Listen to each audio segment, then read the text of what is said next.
আফদালুস সিয়ামি বা'দা রমাদান শাহরুল্লাহিল মুহাররম।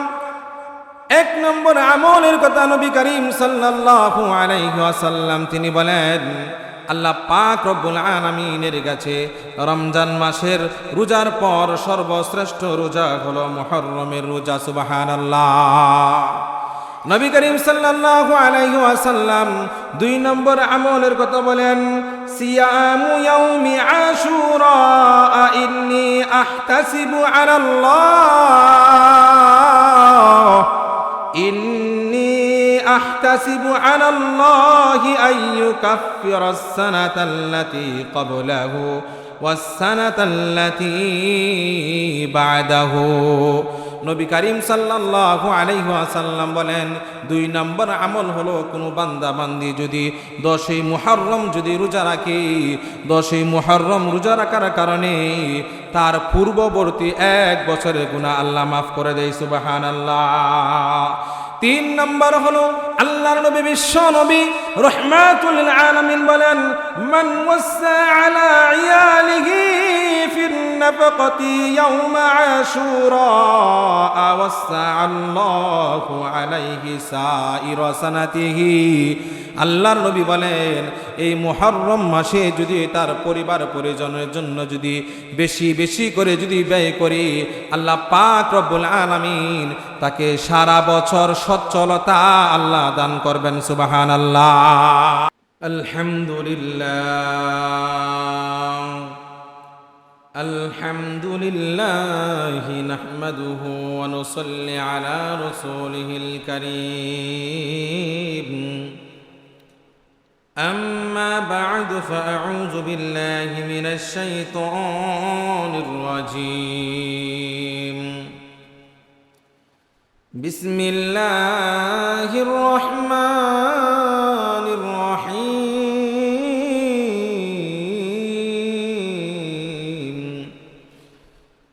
إن عدة الشهور عند الله 12 شهرا في كتاب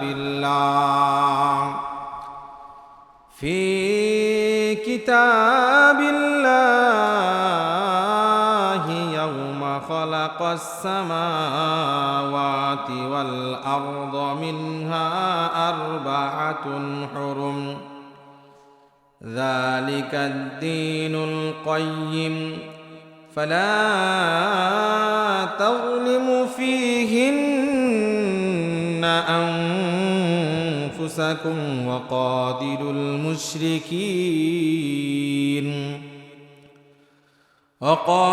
المشركين كافة كما يقاتلونكم كافة واعلموا أن الله مع المتقين.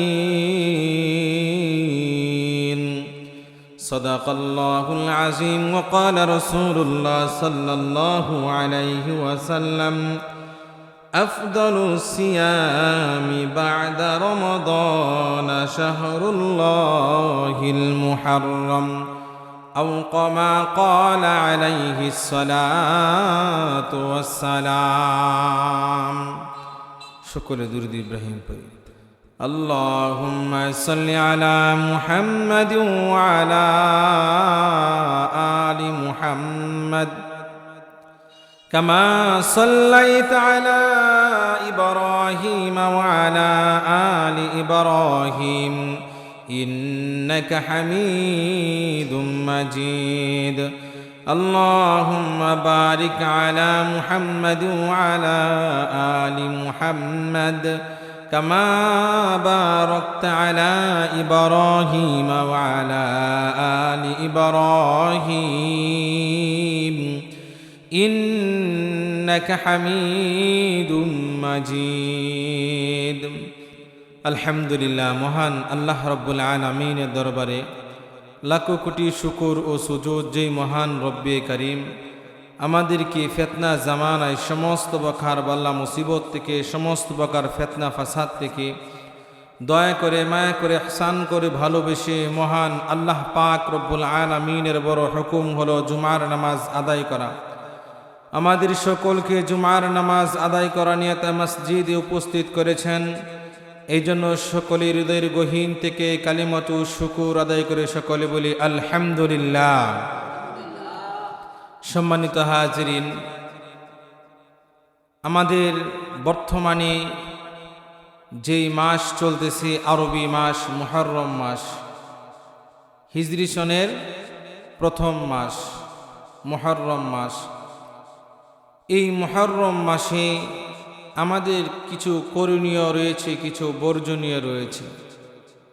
আরেকটা বিষয় হলো দুঃখের বিষয়, খুবই পরিতাপের বিষয়, মানুষ ইংরেজি যখন নববর্ষ যখন আসে, ইংরেজি নতুন বছর যখন শুরু হয়, তখন তারা আনন্দে আত্মহারা হয়ে যায়, অনেক আনন্দ ফুর্তি করে।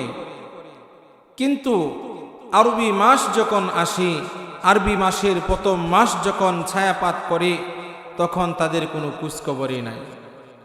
আমাদের মাঝে তো এমনও মানুষ আছে যা অহরহ পাওয়া যায় যে আরবি 12টা মাসের নাম জানে না, কিন্তু ইংরেজি ঠিকই জানে। সবার আগে ইংরেজি 12 মাস জানে, খুব সুন্দর করে বলতেছে। যাই হোক, আরবি মাস মুহররম মাস হিজরি সনের প্রথম মাস। আমাদের এই মুহররম মাসে কিছু করণীয় আছে, কিছু বর্জনীয় আছে। কিছু করণীয় আছে, কিছু বর্জনীয় আছে। নবী করিম সাল্লাল্লাহু আলাইহি ওয়াসাল্লাম তিনি বলেন, ও দুনিয়ার মানুষেরা রে, যখন হিজরি সনের প্রথম মাস যখন তোমাদের মাঝে যখন ছায়াপাত করে, তখন তোমরা বেশি বেশি করে তোমরা নেক আমল করবা। আল্লাহ পাক রব্বুল আলামিনের তাসবিহ তাহলিল গুণগান গুণকীর্তন তোমরা গাইবা। হিজরি সনের প্রথম মাস আসলে আল্লাহ রব্বুল আলামিন উনার বেশি ইবাদত বندگی করতে হবে, তাসবিহ তাহলিল জিকির আজগার গলা বেশি বেশি করে করতে হবে। কিন্তু দুঃখের বিষয় হলো আমরা হিজরি সনের মাস কখন আসে কখন চলে যায় আমরা কিন্তু জানি না। এটার কারণ হলো আমাদেরকে শয়তানের ওয়াসওয়াসা। আমাদের সমাজের মানুষ বর্তমানে কোরআন এবং আল্লাহর প্রত্যেকটা নীতিমালা বিধানের প্রতি এত পরিমাণে প্রচুর অবহেলা করে, যা অন্য অন্য ক্ষেত্রে অবহেলা করে না। শুধু একানেই সীমাবদ্ধ নয়, মাদ্রাসার তালিবুল ইলম ছাত্রকেও পর্যন্ত মানুষরা অবহেলা করে। একজন মসজিদের ইমাম তাকেও মানুষ অবহেলা করে, একজন মাদ্রাসার শিক্ষক তাকেও মানুষ কি করে, অবহেলা করে। কিন্তু একজন জেনারেল শিক্ষিত, সে একজন ডাক্তার, একজন ইঞ্জিনিয়ার, তাকে কিন্তু দেখেন অনেক শ্রদ্ধা করে, অনেক সম্মান করে। এটার কারণটা হলো তার রুচি নষ্ট হয়ে গেছে। তার কি হয়ে গেছে? রুচি নষ্ট হয়ে গেছে। একজন কোরআনের পাখি, যার সিনার ভিতরে, যার কলবের ভিতরে আল্লাহ পাক রব্বুল আলামিনের কোরআনুল কারীমের জ্ঞান রয়েছে, যে মানুষদেরকে সত্যের প্রতি আহ্বান করে, যে মানুষদেরকে আল্লাহর প্রতি আহ্বান করে, যে মানুষদেরকে হেদায়াতের প্রতি মানুষদেরকে আহ্বান করে, যেই সমস্ত উলামায়ে কেরাম, একজন মানুষ যখন মুসিবতের মধ্যে যখন পতিত হয়ে যায়, তখন ওই সমস্ত উলামায়ে কেরাম তখন তাকে সহযোগিতা করার জন্য ঝাঁপিয়ে পড়ে। কিন্তু তাদেরকে আপনি আমি অবহেলা করি। এর বিপরীত ইঞ্জিনিয়ার, ম্যাজিস্ট্রেট, এমপি, মন্ত্রী, তাদেরকে আপনি আমি শ্রদ্ধা করি, সম্মান করি, ভালোবাসি। এটার মূল কারণ হলো আপনার আমার রুচি নষ্ট হয়ে গেছে, আপনার আমার ভিতর পরিষ্কার না। আপনার আমার ভিতরটা যদি পরিষ্কার থাকতো, আল্লাহ এবং আল্লাহ রসুলকে যদি ভালোবাসতাম, তাহলে কোরআনের পাখিগুলোকে আপনি আমি মহব্বত করতাম। তাহলে যে সমস্ত উলামায়ে কেরাম সত্যের প্রতি আহ্বান করি, হেদায়েতের দিকে আহ্বান করি, ওই সমস্ত উলামায়ে কেরামকে আপনি আমি মহব্বত করতাম, ভালোবাসতাম। যাই হোক, যেই কথা বলতেছিলাম, মুহররম মাসে আপনার আমার করণীয়, আপনার আমার বর্জনীয়। দেখেন, এই মুহররম মাসে নবী করিম সাল্লাল্লাহু আলাইহি ওয়াসাল্লাম তিনি তিনটি আমলের কথা বলেছেন, তিনটি আমলের কথা বলেছেন। এক নম্বর আমল, নবী করিম সাল্লাল্লাহু আলাইহি ওয়াসাল্লাম তিনি বলেন যে আল্লাহ পাক রব্বুল আলামিন তিনি বলেন, রমজান মাসে রোজার পর সর্বশ্রেষ্ঠ রোজা হলো মুহররম মাসের রোজা। সুবহানাল্লাহ।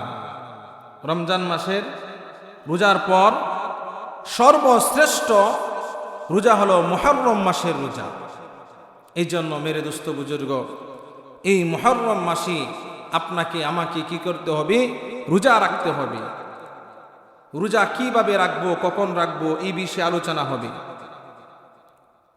দুই নম্বর আমল হলো, নবী করিম সাল্লাল্লাহু আলাইহি ওয়াসাল্লাম তিনি দুই নম্বর আমলের কথা বলেন, যখন আশুরার 10 তারিখ চলে আসে, যখন আশুরার 10 তারিখ চলে আসে, ওই আশুরার 10 তারিখে কোনো বান্দা বান্দি যদি রোজা রাখে, বান্দা বান্দি যদি আশুরার 10 তারিখে যদি রোজা রাখে, রোজা রাখার কারণে আল্লাহ পাক রব্বুল আলামিন তার পূর্বের 1 বছরের গুনাহ আল্লাহ মাফ করে দেয়। সুবহানাল্লাহ। পূর্বের 1 বছরের গুনাহ মাফ করে দেয়। আশুরার যদি আপনি আমি যদি আশুরার 10 তারিখে যদি রোজা রাখি, তাহলে 1 বছরের পূর্বের গুনাহ খাতাগুলি মাফ করে দেয়। সুবহানাল্লাহ। এই মুহররম মাস আপনার আমার মাঝে ছায়াপাত করেছে। মুহররম মাসের আজকে 3 তারিখ। কত তারিখ? মুহররম মাসের 3 তারিখ। আপনাকে আমাকে এই মুহররম মাসে যে সমস্ত বিষয় রয়েছে করণীয় বর্জনীয়, সেগুলা পালন করতে হবে। সেগুলা কি করতে হবে? পালন করতে হবে। আর আপনি আমি যদি মুহররম মাসে, মুহররম মাস পেয়ে শিয়ারা যে সমস্ত কার্যকলাপ করে, শিয়ারা যে সমস্ত কাজ করে, তাদের সাথে তাল মিলিয়ে যদি চলি, নবী করিম সাল্লাল্লাহু আলাইহি ওয়াসাল্লাম বলেন তাদের সমস্ত আমল নষ্ট হয়ে যাবে এবং তারা জাহান্নামী হয়ে যাবে। নাউজুবিল্লাহ। বুঝাইতাম পারছি? মুহররম মাসের 1 নম্বর আমল হলো আল্লাহ পাক রব্বুল আলামিনের কাছে সর্বশ্রেষ্ঠ রমজান মাসের রোজার পর সর্বশ্রেষ্ঠ রোজা হলো মুহররমের রোজা। 2 নম্বর হলো মুহররম মাসের 10 তারিখে যদি কোনো বান্দা বান্দি যদি রোজা রাখে, আল্লাহ পাক রব্বুল আলামিন তার পূর্বের 1 বছরের গুনাহ মাফ করে দেয়। সুবহানাল্লাহ। 3 নম্বর আমল হলো, নবী করিম সাল্লাল্লাহু আলাইহি ওয়াসাল্লাম তিনি বলেন 3 নম্বর আমল, এই মুহররম মাসে কোনো বান্দা বান্দি যদি তার পরিবার পরিজন যারা রয়েছে তাদের জন্য যদি এই মুহররম মাসে যদি বেশি পরিমাণ টাকা পয়সা যদি ব্যয় করে, আল্লাহ পাক রব্বুল আলামিন তাকে সারা বছর সচ্ছলতা দান করবেন। সুবহানাল্লাহ। সারা বছর কি করবেন? সচ্ছলতা দান করবেন। তাহলে কয় নম্বর আমল গেল?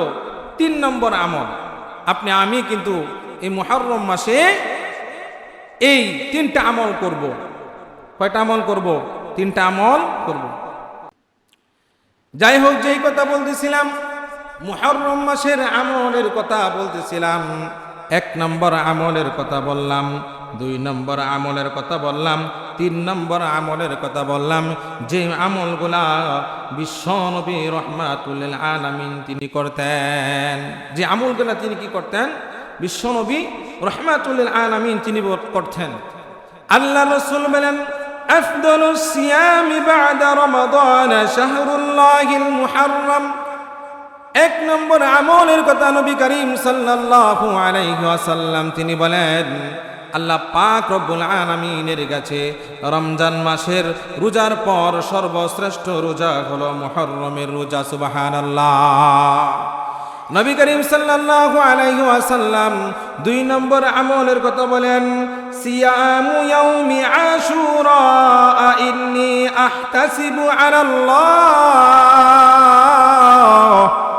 ইন্নী আহতাসিবু আলাল্লাহি আইয়ুকাফফিরাস সানাতাল্লাতী ক্বাবলাহু ওয়াস সানাতাল্লাতী বা'দাহু। নবী করিম সাল্লাল্লাহু আলাইহি ওয়াসাল্লাম বলেন, দুই নম্বর আমল হলো কোনো বান্দা বান্দি যদি 10ই মুহররম যদি রোজা রাখে, 10ই মুহররম রোজা রাখার কারণে তার পূর্ববর্তী 1 বছরের গুনাহ আল্লাহ মাফ করে দেয়। সুবহানাল্লাহ। তিন নম্বর হলো আল্লাহর নবী বিশ্ব নবী রাহমাতুল লিল আলামিন বলেন, মান ওয়াসা আলা ইয়ালিহি ফিন নাফাকাতি ইয়াউমা আশুরা ওয়াসা আল্লাহু আলাইহি সাইরা সানাতিহি। আল্লাহর নবী বলেন, এই মুহররম মাসে যদি তার পরিবার পরিজনের জন্য যদি বেশি বেশি করে যদি ব্যয় করে, আল্লাহ পাক রব্বুল আলামিন তাকে সারা বছর সচ্ছলতা আল্লাহ দান করবেন। সুবহানাল্লাহ।